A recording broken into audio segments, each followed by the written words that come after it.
This boardroom has motivated me to get back into better shape. I think you and I are the ones bringing the average down. What do you do? Orange theory or berries? Berries. Berries, yeah. Arjun, why don't you tell the story of starting Materialize? Like, how did this come to be? So I was doing a PhD in distributed systems and databases at the University of Pennsylvania when I read this research paper published by this legend in the field of distributed computing, Frank. I remember meeting him at a conference saying, "Hey, I love your work. Obviously, you are going to commercialize this." And he had absolutely no interest in that. Where was Frank working at the time? He was at Microsoft? Microsoft Research, and he'd been there for over a decade, where he had done a lot of groundbreaking researching. And he's just off in the lab and doing these projects? And winning a lot of awards in the field. And I remember when I was doing my PhD being very focused on trying to get this into the hands of people. And so I sort of moved on thinking I want to do something with people who are actually commercializing some of this great research. And I kept in touch with Frank for quite a while, sort of checking in, being like, "Hey, so how's the whole academic blogging and paper writing going?" And he was starting to understand that maybe there was something more that needed to happen. What he had built was the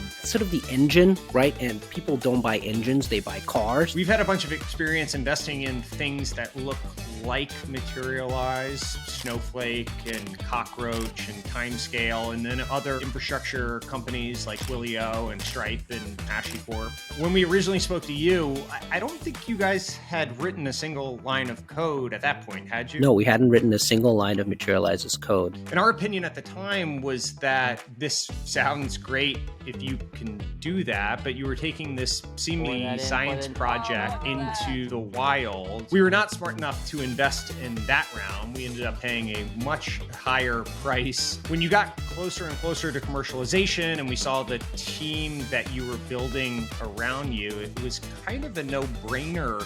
The world was just going to move from batch to streaming, and it was something that we wanted to be a part of. Most databases, they kind of sit there with the data until you sort of come and ask them something. And then when you ask them a question, sprint as fast as possible, using as many resources as possible to get you the answer. But that's not necessarily what you want. If you're going to ask the same question over and over again, why can't the database do the work ahead of time so that it's already ready by the time you show up and say, "Okay, I need to know the answer now." And this move from sort of reacting to the user asking a query versus reacting to when the new data comes in. The real magic of Materialize, the work that won Frank all of these awards, was the ability to take a query and translate that automatically into the incremental amount of work that you have to do to incorporate the latest data point to update an answer, which results in something that's not just faster, but it's faster and cheaper. The amount of demand that you guys are seeing and the number of problems that you guys can solve across industries, it's almost hard to articulate what it is that you can solve for them because there's just so many different use cases. When the paradigm shifts from batch to stream processing like